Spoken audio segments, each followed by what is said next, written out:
Quiero darle la bienvenida a nuestra segunda sesión. Y en esta sesión queremos empezar Quiero darle la bienvenida a nuestra segunda sesión. Y en esta sesión queremos empezar nuestra examinación de esas doctrinas bajo Padre Eterno. Específicamente, la primera doctrina que queremos examinar es la doctrina de revelación.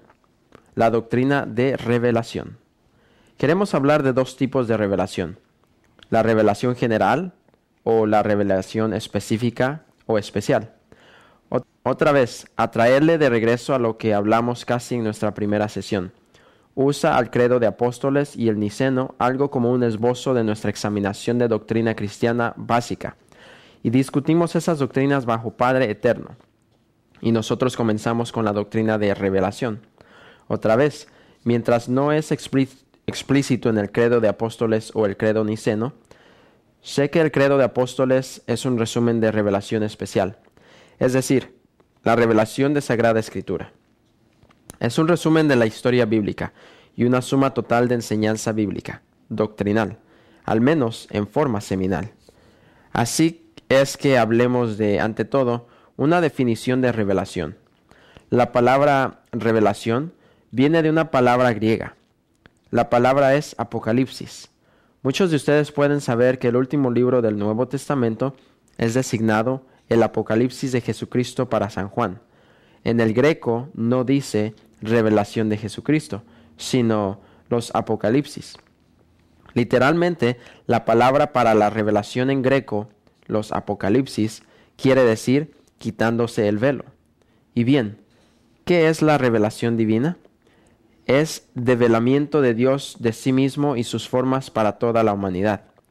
Déjeme tomar un momento y hablar de las dos partes de esta definición. La revelación divina, los Apocalipsis, es develamiento de Dios de sí mismo. Una de las cosas que reconocemos con la doctrina de la revelación es que Dios no es de esta orden creada, porque Dios no es el mundo, porque Dios no es el universo, porque Dios trasciende la orden creada y está antes de la creación. Si usted y yo vamos a tener cualquier conocimiento de Dios, Dios es el que tiene que tomar la iniciativa para revelarse a nosotros. Él tiene que develarse para nosotros. Sin su develamiento de sí mismo, no hay forma que usted y yo podamos tener conocimiento de Dios. Entonces, esto está en referencia para el punto A, el develamiento de sí mismo. Dios está aparte de la orden creada. Y bien, si usted y yo vamos a tener conocimiento de Dios y las formas de Dios, Él se nos debe descubrir hacia nosotros. Luego, la segunda parte de la definición de revelación es la forma que usamos la palabra revelación en una forma muy técnica. Es la forma que la usamos en la teología o en la doctrina cristiana. Cualquier revelación usada doctrinalmente es algo que es significativo, no solo para uno o dos personas, pero es para toda la humanidad. Es destinado para toda la humanidad, y no solo en primer lugar o para dos personas. La razón por la que digo esto es porque muchas veces diremos de vez en cuando, usted sabe, tengo una revelación de Dios. Por favor, óigame. Creo que Dios nos habla individualmente, que Él nos guía individualmente, Él nos guía colectivamente. Él puede hablar una palabra para una iglesia local o Él puede hablar una palabra para un individuo. Por favor, creo con todo mi corazón que Dios hace eso. Pero eso realmente no es lo que nosotros queremos decir doctrinalmente cuando decimos revelación. Porque finalmente, la revelación no es a la que se quiso decir simplemente para una persona o dos personas. No es simplemente a la que se quiso decir para una iglesia local, pero es algo que es destinado para toda la humanidad. Entonces, otra vez, la revelación divina es develamiento de Dios de sí mismo y sus formas para toda la humanidad. Ahora, específicamente, hay dos formas que Dios se ha revelado a nosotros: la revelación general y la revelación específica o especial. Usted notará mi diagrama. Una de las cosas que estoy tratando de mostrar en este diagrama es el develamiento de Dios. A menos que Dios desciende a menos que Dios tome la iniciativa, no hay forma que usted y yo podemos tener conocimiento de Dios. Entonces, los dos tipos de revelación son revelación general y revelación especial. Ante todo, quiero hablar de revelación general. La revelación general es para todas las personas, en todo momento y todos los lugares. Este es Dios indirectamente revelándose a sí mismo, a la humanidad. La revelación general es accesible para todos. Todo el mundo puede tener acceso a este tipo de revelación. Por lo tanto, es revelación general. Está abierto para todo. Todo el mundo tiene acceso a esto. Dios se ha revelado a sí mismo a todo el mundo. Y esto se hace específicamente en dos formas: a través de naturaleza o la orden creada. De hecho, las Sagradas Escrituras nos dicen que la orden creada declara la gloria de Dios. Es un testimonio para la existencia de Dios, para el poder de Dios y para la gloria de Dios. Sé que pudieron haber habido un tiempo o un lugar que usted estaba fuera en el mundo físico. Usted fue dentro de la naturaleza y usted vio que la belleza y la grandeza de ella, y antes tal vez usted fue aún un cristiano o un creyente. Usted pensó para sus adentros que debe haber un Dios. Dios es la única explicación para lo que vemos en la orden creada. Y bien, hay un sentido en el cual todo el mundo tiene acceso a poder ver este testimonio de la creación de Dios, para la grandeza y la gloria y la omnipotencia de Dios. Y entonces hay un testimonio interno, y ese es el testimonio de conciencia humana. Sabemos que eso dentro de nosotros mismos, dentro de nosotros hay este testimonio que hay un Dios, y que hay uno correcto y uno equivocado. Hay uno bueno y uno malo. Hay correcto y equivocado. Un orden natural que Dios tiene establecido y cómo deberíamos guardar relación con el mundo y cómo deberíamos tener relación el uno para el otro. Entonces, esta es la revelación general. Es accesible para todas las personas, en todo momento, en todos los lugares.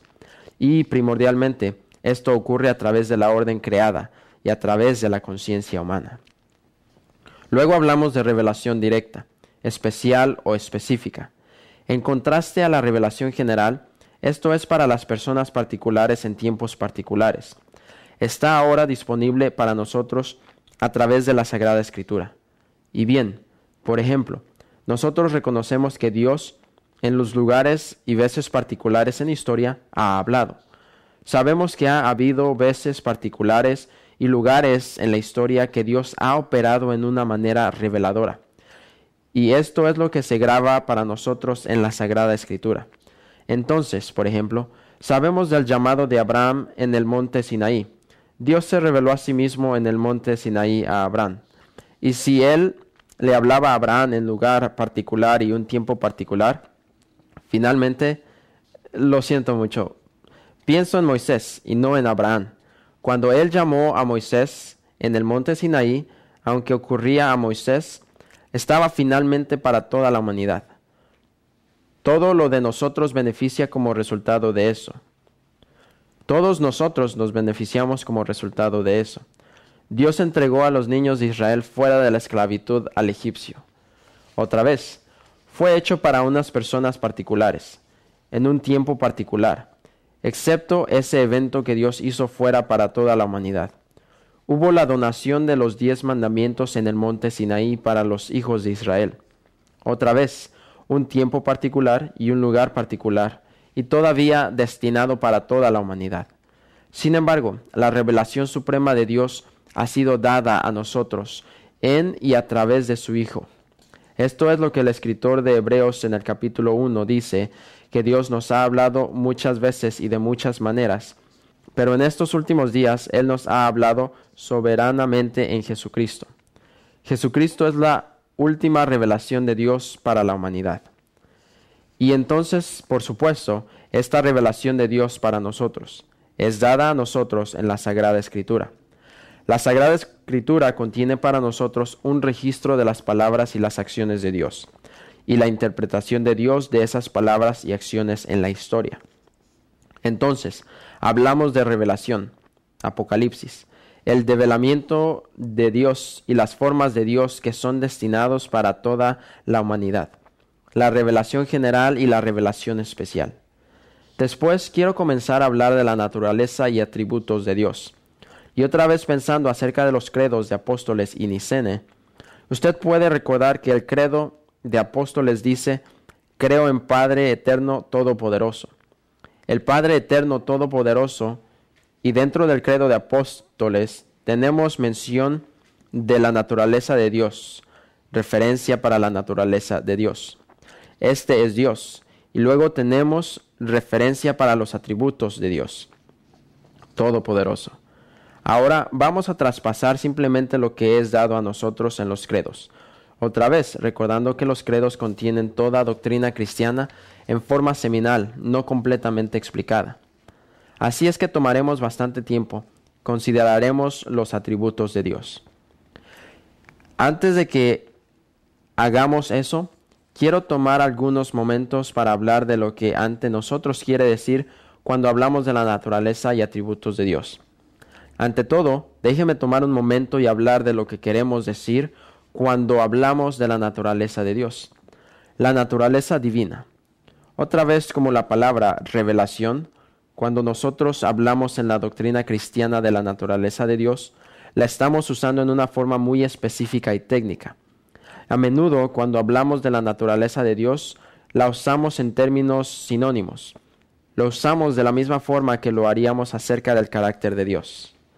Acerca de lo excepto lo que hablamos en la doctrina cristiana, cuando hablamos de la naturaleza de Dios, no nos referimos realmente al carácter de Dios, nos referimos a alguna otra cosa. Déjeme tomar un momento para hablar de esto.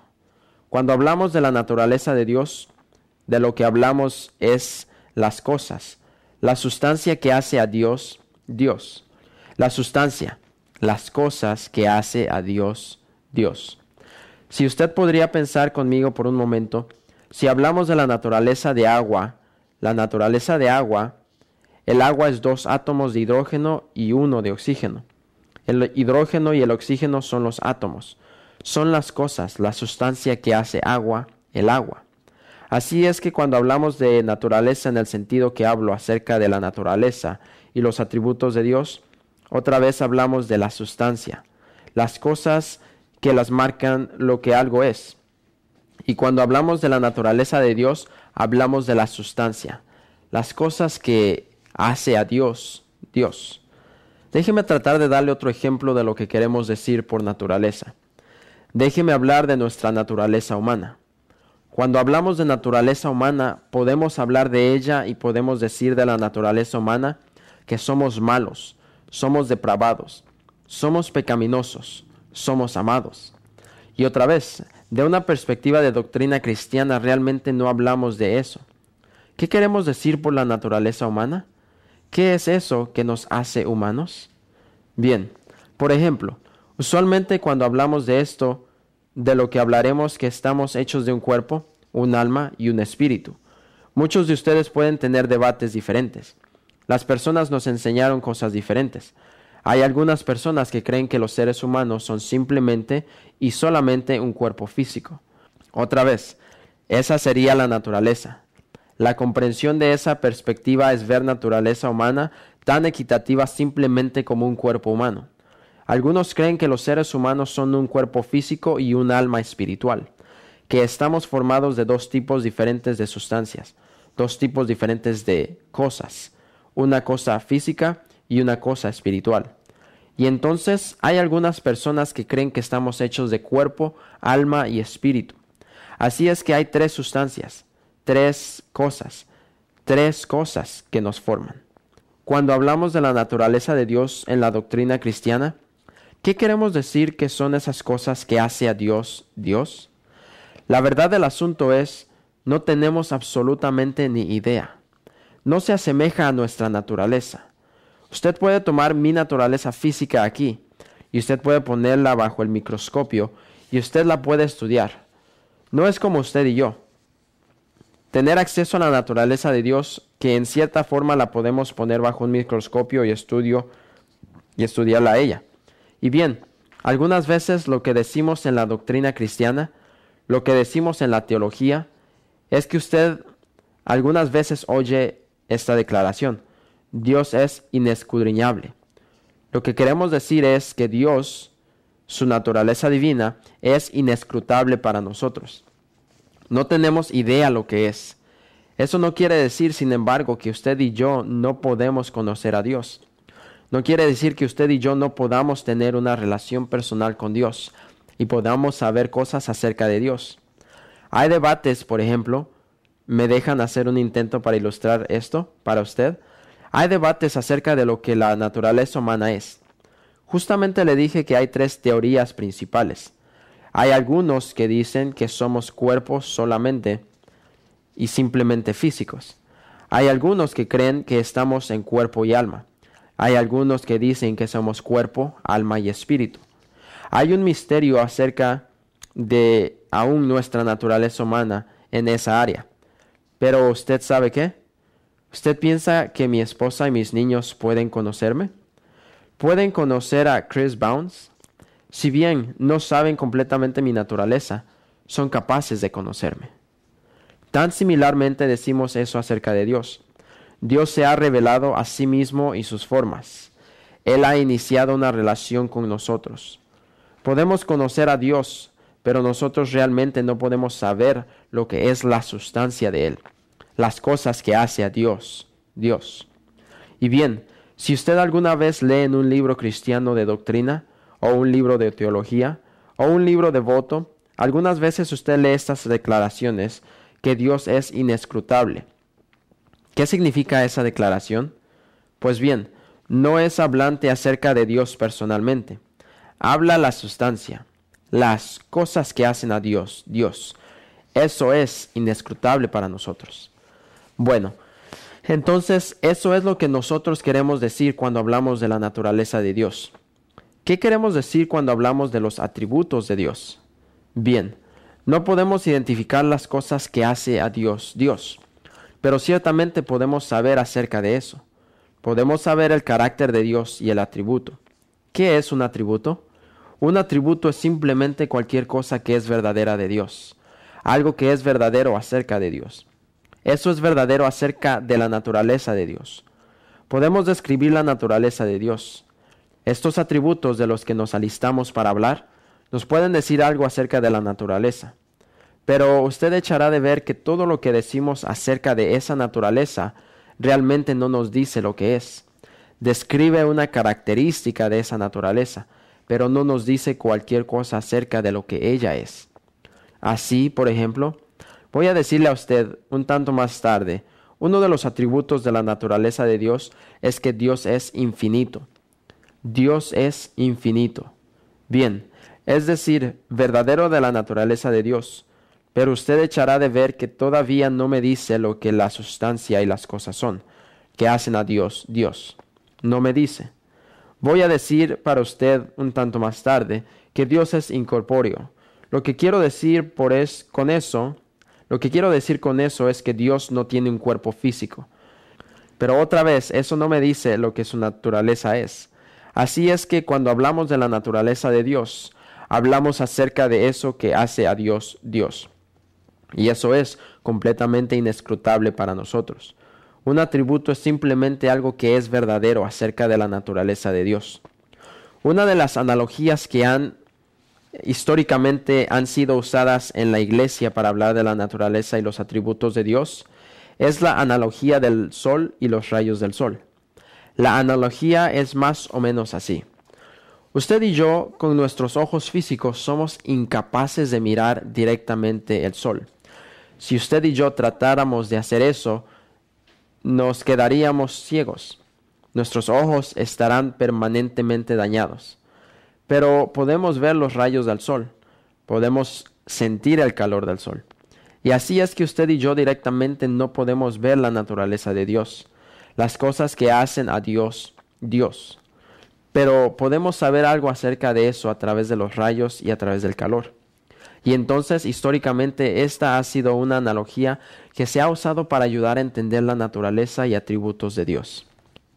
Ahora, lo que vamos a hacer, como nos movemos hacia nuestra siguiente lección, es que vamos a hablar de los diferentes atributos de Dios. Y yo los he clasificado en categorías, en 4 áreas. Hay atributos primarios de Dios, los atributos de relación de Dios, los atributos personales, interpersonales de Dios y los atributos morales de Dios. En nuestra siguiente lección hablaremos de estos en mayor detalle. Oremos. Padre, le agradezco que usted no se quedó a distancia de nosotros, excepto que usted nos ha revelado a usted mismo y sus formas. Le agradecemos por sus palabras y sus acciones en historia. Le agradecemos por enviarnos a su Hijo Jesucristo. Y así es que pedimos que su Espíritu Santo nos ayude a leer y estudiar su revelación para que nosotros podamos conocerle, a usted y sus formas. Y si bien no podemos saber las cosas que le hacen Dios, le agradezco a través de sus atributos. Podemos saber algo acerca de usted y nosotros podemos estar en una relación personal con usted. Continúe conduciendo y guiando nuestro estudio. Pedimos esto en el nombre de Jesucristo nuestro Señor. Amén.